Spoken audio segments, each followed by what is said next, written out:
Saludos nuevamente, hermanos. Continuamos con la clase de homilética avanzada. Hoy vamos a ver un ejemplo sobre la estructura homilética. Así que permítanme, hermanos, orar brevemente para pedir la guía, la dirección del Señor. Padre nuestro que estás en los cielos, Señor, te damos gracias nuevamente por permitirnos estar en esta clase de homilética avanzada con el único propósito, Señor, de seguir aprendiendo de cómo preparar sermones para que podamos, Señor, predicar tu palabra. Oramos, Dios, que el Espíritu Santo nos guíe en esta hora, en el nombre de Jesús. Amén. Amén. Entonces vamos a ver un ejemplo sobre estructura homilética. Bueno, el ejemplo que vamos a ver en esta oportunidad es un ejemplo de un bosquejo completo de un sermón. Ahora, cuando nosotros queremos, hermanos, observar con mayor profundidad un pasaje de la palabra de Dios, será a menudo útil la recreación del texto en forma de especie mecánico, tal como vimos, recuerdan ustedes, en la clase número 7, la cual se encuentra en el video número 7. Ahí está lo concerniente a lo que es un despiece mecánico del texto. En aquella clase vimos como ejemplo el pasaje de Lucas capítulo 19, 1 al 10, e hicimos nosotros el despiece mecánico del texto con el propósito de descubrir puntos que de otra manera pudieran pasar desapercibidos. Por ello, para recordar, será conveniente que usted pueda mirar nuevamente este video número 7. ¿Ok, hermanos? Esa es la idea.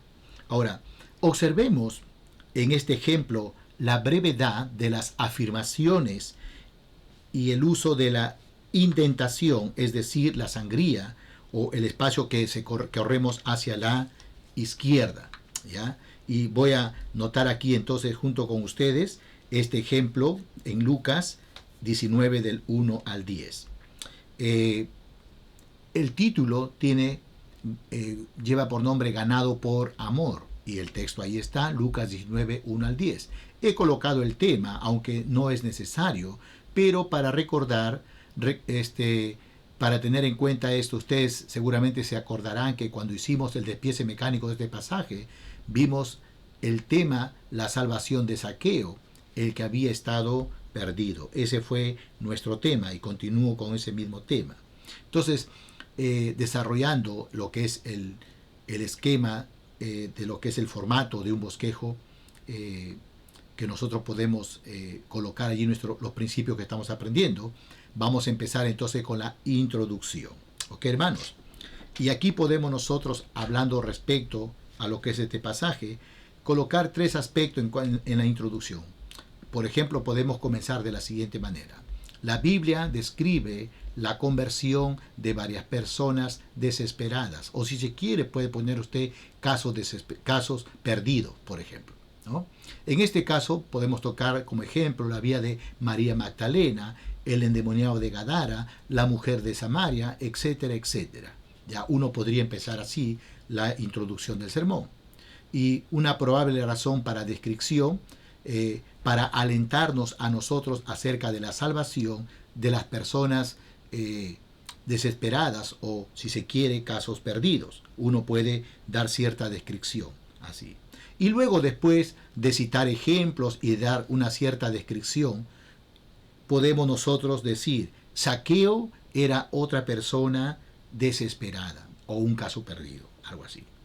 Y luego continuamos con lo que es el formato del bosquejo de un sermón del pastor James Bragan. Podemos nosotros ver lo siguiente. Hacemos la oración de la proposición. Recuerden que la proposición es una declaración del tema que ustedes y yo vamos a desarrollar. Y recuerden que aquí estamos colocando como tema la salvación de Zaqueo, el que había estado perdido. Así que mi oración de proposición puede ser de esta manera. El Señor se deleita en ganar a un individuo que a nosotros nos parece una persona desesperada, o podríamos decir que a nosotros nos parece un caso perdido, ¿ya? Eso puede ser nuestra proposición. Inmediatamente hacemos la oración interrogativa.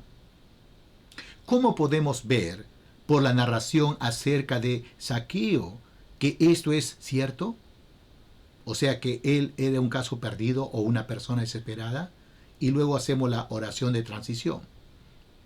La consideración de tres hechos principales en este pasaje en relación con Zaqueo nos revelará cómo el Señor se complace en ganar a alguien que parece una persona desesperada. Entonces, habiendo dicho esto, nosotros colocamos nuestro primer punto principal, ¿ya? Bueno, yo por lo general tengo por costumbre, cuando hago mis sermones haciendo uso de este formato del pastor Jess Braga, mayormente coloco en la oración interrogativa justamente eso, ¿no? Una pregunta. Y luego desarrollo, ¿no? Y doy las razones. Bueno, aquí yo estoy tomando el modelo del pastor Jess Braga y él coloca como primer punto principal o división principal la búsqueda de Jesús en pos de Zaqueo. Ya eso lo encontramos en los versículos del 1 al 4. En primer lugar, como un subpunto, tenemos la manera. El verso 1, notemos lo que dice. Habiendo entrado Jesús en Jericó, iba pasando por la ciudad. Así que aquí vemos como el Señor Jesús, de manera discreta y no espectacular, él ingresa en busca de Zaqueo. Y uno puede comparar el versículo 1 con el versículo 10 donde leemos, porque el Hijo del Hombre vino a buscar y a salvar lo que se había perdido. Entonces, el propósito singular de Cristo al ir a Jericó fue para buscar a Zaqueo, un hombre principal de los publicanos. Y luego nosotros podemos explicar a la audiencia acerca de lo que son los publicanos, ¿verdad? Recaudadores de impuestos en Palestina, como funcionarios del gobierno romano, notorios por extorsión, corrupción, y uno puede leer el versículo 8 donde dice, entonces Zaqueo puesto en pie dijo al Señor, he aquí la mitad de mis bienes doy a los pobres, y si en algo he defraudado a alguno lo devuelvo cuadruplicado. Entonces uno puede comparar, ¿no es cierto? Al hacer esto, quién era un publicano en aquel tiempo. Y al parecer Zaqueo era una persona extorsionadora, corrupta, y en base a ello se hizo una persona muy rica, como resultado de su avaricia y su fraude. Y tal vez si usted quiere ponerlo en el tiempo actual, ¿a quién se le podría llamar un publicano? De repente a un cobrador de impuestos, dependiendo en qué país vive, puede ser, si es España, uno que trabaja en la Hacienda, ¿no es cierto? En la Hacienda, y si es aquí en Estados Unidos, la IRS, ¿no es cierto? Y si es en Perú, la SUNAT. Así que en diferentes nombres toma estas instituciones. Y a las personas que trabajan allí se le identifica justamente como cobradores de impuestos, ¿no es cierto? Así que podemos explicar entonces el término publicanos. Por otro lado, no solamente vemos la búsqueda de Jesús en cuanto a la manera, sino también el efecto que produjo Jesús de esa búsqueda. En los versículos 2 al 4, ¿qué leemos? Y sucedió que un varón llamado Zaqueo, que era jefe de los publicanos y rico, procuraba ver quién era Jesús, pero no podía a causa de la multitud, pues era pequeño de estatura, y corriendo delante subió a un árbol sicómoro para verle, porque había de pasar por allí. Entonces, ¿qué notamos aquí? La llegada de Cristo creó un deseo consumidor en Zaqueo de ver a Jesús. El texto dice procuraba. Literalmente intentaba una y otra vez, pero no podía. Era bajo de estatura, pero también, según el verso 7, era una persona tan aborrecido por sus paisanos judíos, que probablemente nadie quería ayudarle a ver a Jesús. Por ello subió a un árbol sicómoro. Y luego, después de explicar esto, uno puede hacer algunos comentarios. Por ejemplo, la razón para el deseo de Zaqueo. Curiosidad. Pero podemos comparar referencias anteriores en Lucas al interés de nuestro Señor Jesucristo hacia los publicanos. Por ejemplo, usted puede ver en Lucas el capítulo 15, versículo 1 y 2, donde dice, se acercaban a Jesús todos los publicanos y pecadores para oírle. Y los fariseos y los escribas murmuraban diciendo, este a los pecadores recibe y con ellos come. Ahí vemos cómo el Señor mostraba interés por los publicanos y los fariseos. Pero si va también a Lucas capítulo 18, 9 al 14, el Señor Jesús en este pasaje de Lucas nos relata una parábola, ¿cierto? En Lucas capítulo 18, versos 9 al 14, la parábola del fariseo y el publicano. Así que podemos ver nosotros el interés que Cristo tenía hacia los publicanos. Zaqueo probablemente oyó por otros publicanos la bondadosa actitud de Cristo hacia hombres como él mismo. Por ello, procuraba ver quién era Jesús. Pero mucho antes de que Zaqueo buscara a Jesús, la verdad es que Jesús le estaba buscando a Zaqueo. ¿Ya? Y Jesús le buscaba a Zaqueo realmente. Zaqueo no hubiera buscado a Jesús si Jesús no le hubiese buscado primero. Como pastor, como buen pastor, dejando a 99 para buscar la oveja perdida. Cristo fue a Jericó a buscar a este perdido pecador de Zaqueo. Luego, ¿qué tenemos? Después de explicar eso, podemos hacer, por ejemplo, la estrofa de un himno. El Rey de Gloria el cielo dejó, pobre humilde al mundo llegó, dolor y muerte de cruz él sufrió, me busca a mí, a mí. Y usted puede tal vez colocar una ilustración como el caso de que yo he colocado acá de Fausto Sarmiento. En realidad ese no es el nombre, sino por respeto no coloco su verdadero nombre. Pero la verdad es que yo tuve esta experiencia. En febrero del año 2000 fui al hospital para orar por un enfermo. Él era un joven inconverso de 26 años de edad. Cuando me vio me dijo, ore por mí, pastor, tengo SIDA. Por favor, ¿puede hacer algo? Estoy muy mal, estoy perdido. El cuadro, hermanos, era bastante deprimente visitar a Fausto Sarmiento.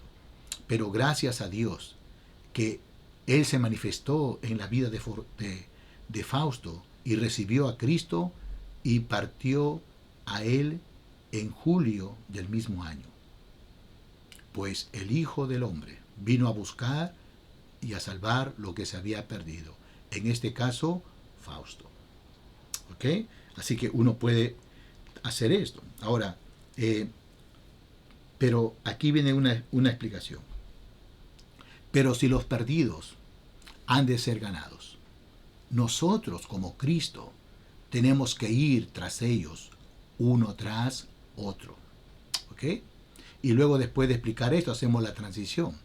Decimos, hemos visto que debido a que el Señor se complace en ganar almas, como personas desesperadas o casos perdidos, como usted quisiera colocar allí, Él fue en busca de Zaqueo.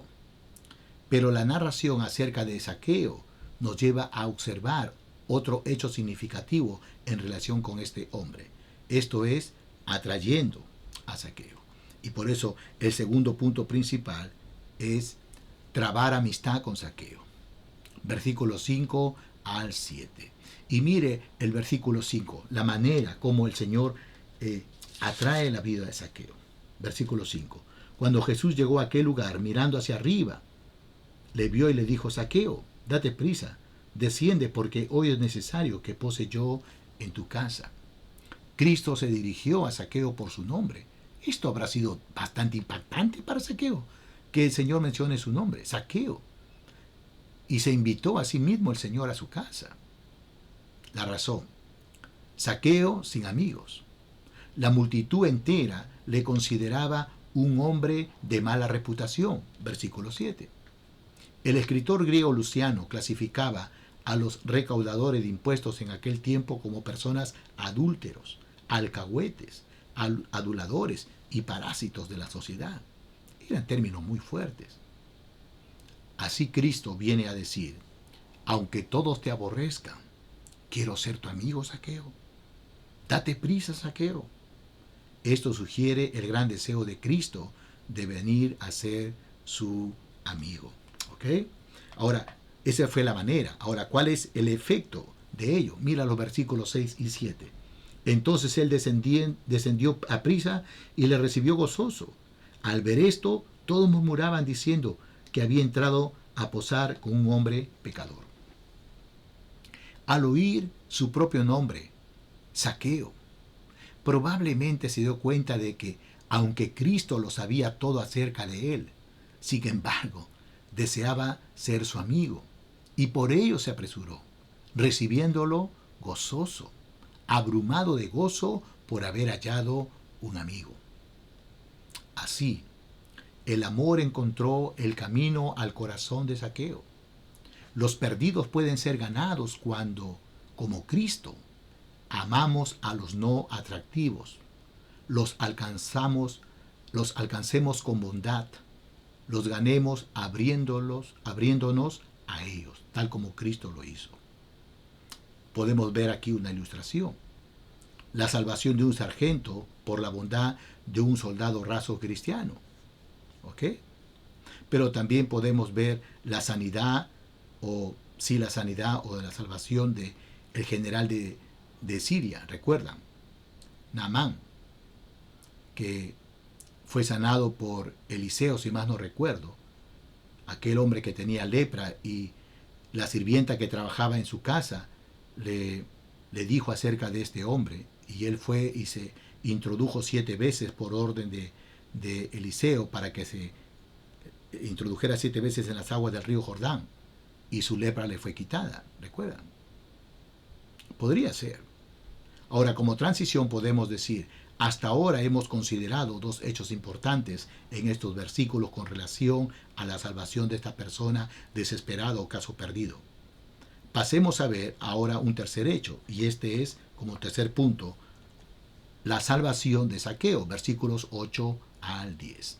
Por un lado, la evidencia de ello. En el versículo 8 es lo que vamos a ver aquí, una actitud cambiada. He aquí, Señor, dijo Zaqueo. Antes de esto, Zaqueo había vivido para sí. Ahora se ponía bajo el señorío de Cristo. La cosa cambia. Ya no es él, sino es el Señor. Pero por otro lado notamos una vida cambiada. De ser egoísta y malvado a ser un hombre generoso y amante. El amor de Jesús entró en la vida de Zaqueo de tal manera en su corazón que produjo amor.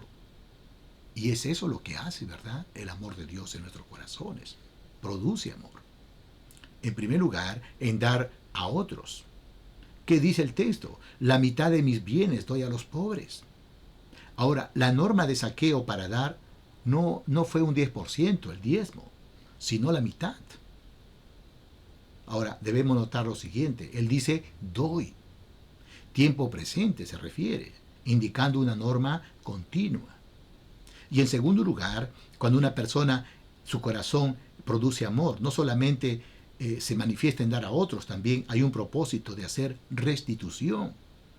Él que dijo, si en algo he defraudado a alguien, lo devuelvo cuadruplicado, 4 veces. Ahora, la ley del Antiguo Testamento establecía que cuando alguien confesaba el crimen del hurto, del robo, tenía que devolver lo robado y añadir un quinto. Así dice número 5:7. Pero aquí vemos que Zaqueo dice 4 veces. ¿Se pueden dar cuenta el cambio en su vida? Pero también, ¿qué notamos acá? Cristo puede en el día de hoy transformar personas desesperadas o personas como que son casos perdidos. ¿Por qué? En 2 Corintios 5:17 dice, de modo que si alguno está en Cristo, nueva criatura es. Las cosas viejas pasaron, ¿verdad? Y aquí todas son hechas nuevas. Hermanos, si no se evidencia un verdadero cambio en la vida, se puede dudar que haya verdadera salvación. Pero eso no fue el caso de Zaqueo. Hubo verdaderas evidencias, por ende, hubo un tremendo cambio en su vida, un verdadero cambio. Y aquí nosotros podemos citar de repente el siguiente pensamiento. La naturaleza nos forma, así hay un pensamiento. El pecado nos deforma, la escuela nos informa, pero solo Cristo nos transforma. ¿Ok? Ahora, esto es la evidencia de ella, ¿no? De la salvación. Ahora vamos a ver, en segundo lugar, la declaración de ella. Lo encontramos en los versículos 9 al 10. Mira lo que dice. Jesús le dijo, hoy ha venido la salvación a esta casa, por cuanto él también es hijo de Abraham, porque el Hijo del Hombre vino a buscar y a salvar lo que se había perdido. ¿Qué dice? Salvación. Literalmente significa liberación del pecado. El Señor dice que ahora Él es hijo de Abraham. Y uno puede comparar, ¿no es cierto? Génesis 15:6 con Gálatas 3:7. Como Abraham creyó a Dios y fue contado justo, así Zaqueo creyó a Cristo y vino a ser un descendiente espiritual de Abraham. Abraham es considerado el padre de la fe. Y toda persona que tiene fe en Cristo, tal como lo tuvo Abraham en Dios, es un hijo espiritual. Ahora en Hechos 10:43 dice que todos los que en Él creyere, es decir, en Cristo, recibirán perdón de pecados en su nombre. Y luego, siguiendo el formato, hacemos la transición. Cuán claramente nos revela esta narración acerca del entablamiento de amistad y de la salvación de Zaqueo. Que el Señor se deleita en ganar a un individuo que a nosotros nos pueda parecer una persona desesperada. Es evidente que esto debería darnos seguridad acerca de la salvación de aquellos a quienes podemos considerar como personas desesperadas. ¿Ok, hermanos? Entonces, después de haber dicho eso, concluimos el sermón. ¿Y qué decimos en nuestra conclusión? A lo menos dos cosas. Cristo puede salvar y transformar a las personas desesperadas cuya salvación deseamos.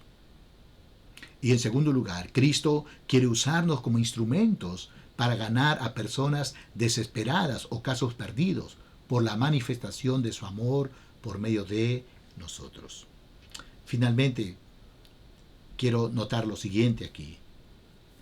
Además de la verdad intemporal contenida en la proposición que nosotros hemos hecho, cuando hicimos la proposición dijimos que el Señor se deleita en ganar a un individuo que a nosotros nos parece una persona desesperada, un caso perdido. Eso viene a ser una verdad intemporal. ¿Ok? Pero, además de hacer eso, hemos afirmado tres principios en el desarrollo del mensaje. Si ustedes se han dado cuenta, bajo la primera división principal tenemos la siguiente afirmación. Si los perdidos han de ser ganados, entonces nosotros, como Cristo, tenemos que ir tras ellos uno tras otro. Y luego tenemos, bajo la segunda división principal, hemos expresado la siguiente verdad permanente. Los perdidos pueden ser ganados cuando nosotros, como Cristo, amemos a los que carecen de atractivo. Y bajo la tercera división principal, antes de llegar al segundo subpunto, hallamos la última verdad intemporal, que Cristo puede hoy transformar personas desesperadas o casos perdidos. Que el Señor, hermanos, les bendiga a cada uno de ustedes, y esto es lo que hemos visto con respecto a este ejemplo de una estructura homilética. Bendiciones, hermanos.